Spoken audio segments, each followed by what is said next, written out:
السلام علیکم ورحمۃ اللہ وبرکاتہ۔ ایک حدیث شریف ہے دوستو، اللہ کے نبی صلی اللہ علیہ وسلم نے ایک صحابی کو بھیجے، ایک صحابی سے کہے کہ میرے پیارے صحابہ جاؤ، ایک دشمنوں کا قافلہ ہے، جاؤ جا کر دیکھ کر کے آؤ کہ وہ ہمارے بارے میں کیا کر رہے ہیں اور وہ کتنے لوگ ہیں، کتنے لوگ جمع ہوتے ہیں۔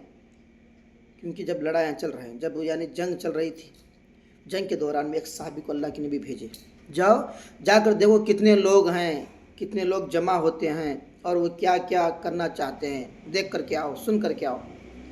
تو اللہ کے نبی ایک صحابی کو بھیجے۔ صحابی کو بھیجنے کے بعد کیا ہے، وہ صحابی گئے اس قافلے میں، گھوڑے پر سوار ہو کر گئے۔ بات غور سے سننا، سونے والی بات ہے، سونے کی تختی پر لکھنے والی بات ہے دوستو۔ دیکھو کہ گھوڑے پر سوار ہوئے صحابی دیکھنے کی خاطر، اور دشمنوں کے اڈے پر، دشمنوں کے بستی میں گئے اور جا کر کے دیکھتے ہیں تو لوگ سارے دشمن لوگ مشورہ کرتے ہیں اللہ کے نبی کے کیا ہے صحابہ پر حملہ ایسا کرنا، اس طریقے کرنا، کہ مشورہ کرتے ہیں اور کتنے لوگ ہیں اللہ کے نبی کے صحابی دیکھتے ہیں۔ تو اتنے میں وہاں کا ایک دشمن دیکھ لیا، دیکھ کر کے اللہ کے نبی کے صحابی کو کیا ہے پیچھے فالو کرنا شروع کر دیے۔ چلو اب مانے کی دھمکی دینا ہے نا، تو بھاگتے پیچھے وہ بھی گھوڑوں پر سوار ہو کر کے بھاگتے آنے لگے، گھوڑوں پر، اونٹنیوں پر آنے لگے۔ پر یہ صحابی گھوڑے پر آئے تھے نا، تو یہ صحابی ڈر کے مارے اب یہ دیکھ لیے مجھے، اب یہ ہم کو چھوڑیں گے نہیں، اب اسی بستی سے ہمیں پار ہونا ہے، تو سمجھ کر کے یہاں سے سوار ہو کے نکلے۔ واپس نکل کے دوڑتے ہیں، پیچھے دشمن کے لوگ آتے ہیں۔ تو اتنے میں گھوڑا تھک گیا، بھاگتے تھک گیا۔ اب سننے کی بات ہے، گھوڑا تھکنے کے بعد نیچے گر پڑا۔ جب گر پڑا نا، تو صحابی ڈر رہے ہیں کہ پیچھے دشمن کے لوگ بھاگتے آتے ہیں اور یہ گھوڑا تھکا ماندہ پڑ چکا ہے، اب میں کیسے بچ سکوں، جان کا خطرہ ہے، اب یہ بات لے جا کر کے اللہ کے نبی تک میں نے پہنچانا ہے، اب کیا کروں؟ اگر نہیں پہنچاؤں گا تو کتنے لوگ یہاں پر لڑنے کے تیار ہیں، کتنے لوگ ساز و سامان دے کر کے موجود ہیں، ساز و سامان سے یہ سب بتانا ہے اللہ کے نبی کو۔ اللہ میں کیا کروں؟ اب یہ گھوڑے کو اٹھا رہے ہیں، گھوڑا نہیں اٹھ رہا ہے۔ اتنے میں وہ صحابی ایک آواز لگائی، سننا میرے دوستو، آواز لگائی، کیا بول کے معلوم ہے؟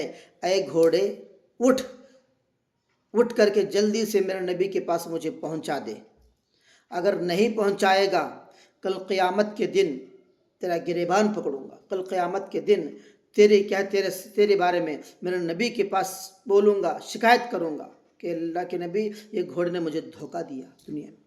یہ بات سننا ہی دیری تھا، گھوڑے کی آنکھوں سے آنسو چاہے چھم برسنے لگے۔ جب چھم برسنے لگے نا، گھوڑا چھلانگ لگا کر اٹھا، کمزور گھوڑا چھلانگ لگا کر اٹھا، اٹھ کر کے اتنا بھاگا میرے نبی پاک صلی اللہ علیہ وسلم تک پہنچا دیا۔ کیا پتہ چلتا ہے اس بات سے آپ کو دوستو اور میری ماں بہنوں؟ کیا پتہ چلتا ہے بتاؤ؟ ایک جانور بھی اللہ کے نبی صلی اللہ علیہ وسلم کا نام سنتے ہی کیا ہے پیار میں لچک جاتا ہے، محبت میں الجھ جاتا ہے۔ ایسا ہے میرے نبی کا نام سنتے ہی فوراً دل کے اندر محبت پیدا ہوتی ہے۔ کیا کل قیامت کے دن گھوڑا بھی ڈرنے لگا؟ کیا میرے نبی کے پاس مجھے لے جا کے شکایت کرے گا؟ نہ، میں یہ شکایت کا موقع نہیں دوں گا، چل میں تجھے بچاتا ہوں۔ اور صحابی کو بٹھا کر کے چھلانگ لگا کے آگے چل کر بچا دیا۔ بتاؤ تو صحیح، انسان ہیں ہم، انسان ہیں ہم، کہاں جا رہے ہیں، کہاں بھٹک رہے ہیں، ہماری زندگیاں کیسے گزر رہی ہیں میرے دوستو؟ ذرا تو سوچو تو سمجھو تو صحیح، کیا انسان ہم لوگ؟ امت ہیں یار، اللہ کے نبی کی امت ہیں، مرتبہ والے ہیں، اللہ تعالیٰ ہمارا مرتبہ زیادہ دیتے ہیں۔ تو اسی لیے اسے ہمیں اپنے ٹھکانے پر لائیں۔ اللہ کے نبی سے جانور بھی محبت کرتے ہیں، تو ہمیں انسان، ہم نے نبی کی امت ہو کر ہمیں کیسی محبت کرنا چاہیے، ہے کہ نہیں میں؟ تو اسی لیے میرے کہنے کا مقصد یہ ہے، ہر بیان میں بھی، ہر کلپ میں بھی کیا ہے، میرا یہی ہے کہ نماز قائم کرو، نماز کو چھوڑو نہیں، آپس میں محبت کرو، اختلافات کو، لڑائی جھگڑوں کو ختم کر دو، دشمنوں سے بھی محبت کیا کرو، تو اللہ تعالیٰ کیا ہے عمروں میں برکت نصیب فرمائیں گے۔